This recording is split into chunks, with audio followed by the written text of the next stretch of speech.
Hello everyone, welcome to the YouTube channel of Rega Dixit science academy. जैसे हम लोगों ने प्रीवियस लेक्चर्स में प्रोजेक्टाइल मोशन के क्वेश्चन सॉल्व किए थे, actually numerical value type question solve किए थे। वैसे एक और question from previous year JEE advance 2018 से प्रोजेक्टाइल मोशन का आपके लिए मैं एक क्वेश्चन लेके आया हूं। अगेन ये भी एक क्वेश्चन है जो न्यूमेरिकल वैल्यू टाइप है, मतलब अगर आप प्रॉपर एनालाइज करोगे तो आपको समझ में आएगा कि लास्ट 3-4 इयर्स में प्रोजेक्टाइल मोशन से क्वेश्चन आया है, लेकिन वो न्यूमेरिकल वैल्यू टाइप में ही आया है। क्लियर? ये भी क्वेश्चन बच्चों एक इजी तरह का क्वेश्चन, इजी टाइप का क्वेश्चन है। इसमें भी आपको कोई ज्यादा रॉकेट साइंस यूज नहीं करना, सिंपल ट्रिक्स एंड टेक्निक से आपका क्वेश्चन का सॉल्यूशन बन जाएगा। आपको सिर्फ सोचना है कि गिवन कंडीशंस क्या है और उसको किस तरीके से अप्लाई करना है। क्लियर? अगर आप ये सोच लेते तो आपका आंसर बहुत इजी है बच्चों। चलो सॉल्व करना, पहले क्वेश्चन रीड करते हैं और फिर उस हिसाब से सॉल्यूशन बनाना स्टार्ट करते हैं। क्या दिया? A ball is projected from the ground eight N angle of 45 degree with horizontal. तो से मेरा ये ग्राउंड मैंने कंसीडर किया, यहां से मैंने एक ऑब्जेक्ट थ्रो किया जो 45 डिग्री एंगल ऑफ प्रोजेक्शन के साथ है, मतलब ये मेरा अगर से V है तो ये एंगल ऑफ प्रोजेक्शन कितना है? 45 डिग्री। क्लियर? V के साथ एंगल ऑफ प्रोजेक्शन कितना है बच्चों? 45 डिग्री। आगे it reaches the maximum height of 120 metre, मतलब उन्होंने हमें ये हाइट दिया है, ये हाइट कितना है? 120 metre. It returns to the ground upon hitting the ground for the first time it loses half of its kinetic energy। इससे क्या पता चलेगा बच्चों? रिलेशन दिया है, कंडीशन दिया है कंपैरिजन का, मतलब मेरा final kinetic energy is equal to half of मेरा initial kinetic energy, that is half mv2 square is equal to half into half of mv1 square, right? तो हाफ एम कैंसिल, रिलेशन क्या मिला? v2 square is equal to v1 square upon 2, मतलब v2 का value मेरे पास आया that is v1 upon √2, मतलब मेरा final velocity मुझे कितना मिला? v2 is equal to v1 upon √2। मैंने गिवन कंडीशन को पहले सॉल्व कर लिया। आगे पढ़ो। Immediately after the bounce the velocity of the ball makes an angle of 30 degree with the horizontal, मतलब ये जो मेरा सरफेस है इसके ऊपर ये बॉल बाउंस हुआ और आगे गया विद एन एंगल ऑफ, मतलब यहाँ पे एक वेलोसिटी होगी और ये एंगल कितना बना? 30 डिग्री। क्लियर? तो ये वेलोसिटी कितनी होगी? v upon √2। क्यों? क्योंकि चेक करो ना, इसका जो फाइनल वेलोसिटी होगा वही मेरा इसका इनिशियल वेलोसिटी होगा, और वो वेलोसिटी कितना है? v2 मैंने निकाला ना, v2 is what? v1 upon √2, मतलब भी क्या? इनिशियल वेलोसिटी अगर मेरा v है तो इसका इनिशियल वेलोसिटी मतलब वेलोसिटी ऑफ प्रोजेक्शन क्या आएगा? v upon √2। क्या आएगा? v अपॉन √2, मतलब इसके ऊपर से मेरा जो गिवन कंडीशन था, काइनेटिक एनर्जी का रिलेशन था, उसके ऊपर से मुझे मेरा सेकंड बाउंस का वेलोसिटी ऑफ प्रोजेक्शन मिला, दैट इज v अपॉन √2। अब आगे क्वेश्चन में क्या बोला? It makes an angle of 30 degree with horizontal, the maximum height it reaches after the bounce in metre is, मतलब हम लोग को बच्चों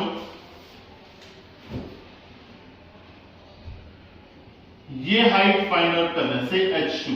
क्या फाइंड आउट करना है? h2। कैसे करेंगे?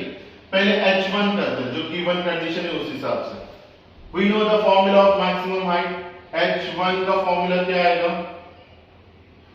u square sine square theta upon 2g।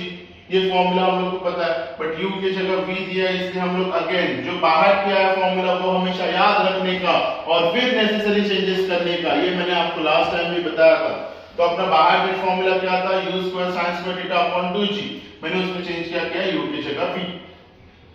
अब v square divided by 2g into sin square 45, sin 45 का वैल्यू 1/√2, स्क्वायर ऑफ क्या होगा? 1/2, मतलब v स्क्वायर अपॉन 4g क्या आएगा मेरा? h1 का वैल्यू, वो भी हमें दिया हुआ है, कितना है? 120 मीटर।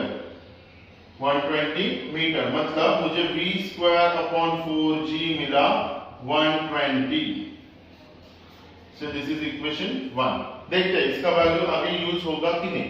अब सेकंड कंडीशन उठाते हैं। ये सॉल्व किया मैंने मेरा फर्स्ट मैक्सिमम हाइट का कंडीशन।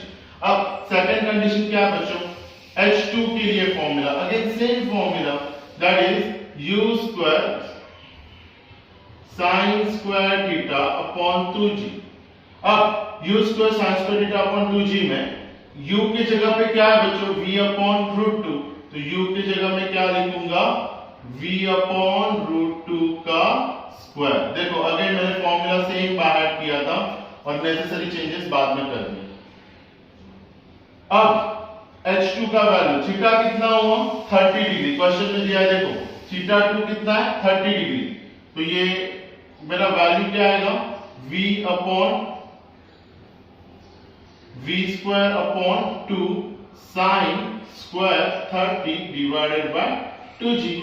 तो H2 is equal to 2 into 2 4 v square upon 4g into sine square 30 क्या है, साइन 30 इज 1/2, उसका स्क्वायर दैट इज 1/4। अब v स्क्वायर अपॉन 4g का वैल्यू कितना है, 120, तो H2 is equal to 120 into 1/4, that is H2 is equal to 30 metres. मतलब मुझे मैक्सिमम हाइट सेकंड बाउंस का कितना मिला, 30 मीटर। मतलब मैं यहाँ पे आंसर क्या लिखूंगा, 30 मीटर। चेंज द क्वेश्चन, एकदम इजी क्वेश्चन है बच्चों, समझा किस तरीके से किया, कुछ नहीं, गिवन कंडीशन था final kinetic energy is half of initial, वो कंडीशन यूज करके मुझे क्या मिला, मेरा v2 मतलब velocity of projection of bounce. उसके बाद मैंने मैक्सिमम हाइट फर्स्ट कंडीशन के लिए यूज किया, रिलेशन मिला v स्क्वायर अपॉन 4g का। देन सेकंड के लिए यूज किया, सेकंड बाउंस के लिए, वहां पे मेरा इनिशियल वेलोसिटी था v/√2, उसको आगे सॉल्व किया, v स्क्वायर बाय 4g का वैल्यू डाला, आंसर आ गया। Change the question. देखा इस तरह के इजी क्वेश्चंस भी जेईई एडवांस में पूछे जाते हैं बच्चों, सिर्फ जेईई एडवांस को हम बड़ा बनाते हैं। एक्चुअली है डिफिकल्ट एग्जाम, लेकिन उसमें जो क्वेश्चंस आते हैं अगर आप अच्छे से दिमाग लगाओ तो डिफिकल्ट क्वेश्चंस को भी आप इजी बना सकते हो, numerical value type questions easily handle कर सकते हो, क्योंकि जनरली एमसीक्यू इजीली हैंडल हो जाता है, न्यूमेरिकल वैल्यू में आंसर्स पता नहीं होते, तो हम लोग कॉन्फिडेंट नहीं होते कि मेरा जो आंसर आ रहा है इट इज राइट और रॉन्ग। तो बच्चों वो कॉन्फिडेंस अपने में डेवलप करो, सो दैट जो भी आंसर आ रहा है, अगर आपका टेक्निक्स राइट है, फॉर्मूलाज राइट है, जो आपने लॉजिक यूज किया है वो अकॉर्डिंग टू क्वेश्चन है, तो डेफिनेटली आपका आंसर भी बच्चों राइट ही आएगा। क्लियर है? तो ऐसे ही एक और क्वेश्चन के साथ मोशन इन प्लेन के हम लोग नेक्स्ट वीडियो में मिलेंगे। तब तक के लिए बाय बाय, टेक केयर, पढ़ाई करते रहिए, हैव अ नाइस डे।